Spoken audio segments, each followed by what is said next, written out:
So far, all of our commands have been reading their input and writing their output from and to the terminal. But what if we wanted our commands to read from a file or even output the result into a file? And to do that, the shell provides us with an amazing feature called input-output redirections.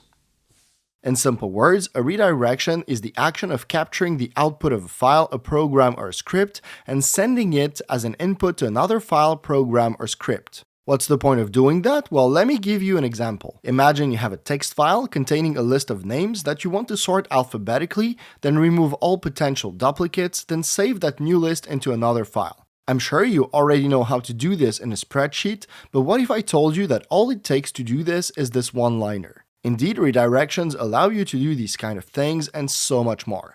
Before we get to that part, let me introduce you to the concept of standard streams, which are the cornerstone of these input-output redirections.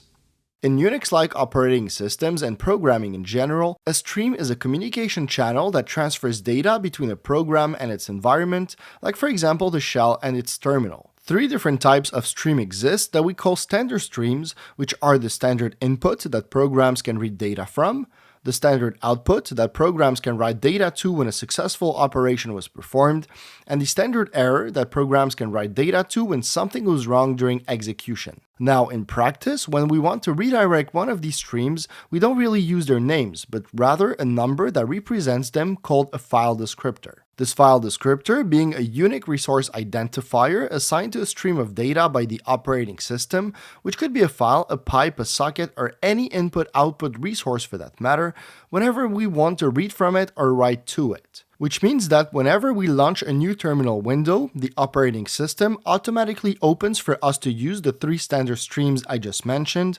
always assigning them the same 3 file descriptors, which are 0 for standard input, 1 for standard output, and 2 for standard error. Now that we know what streams and file descriptors are, let's use them by learning how to redirect output streams.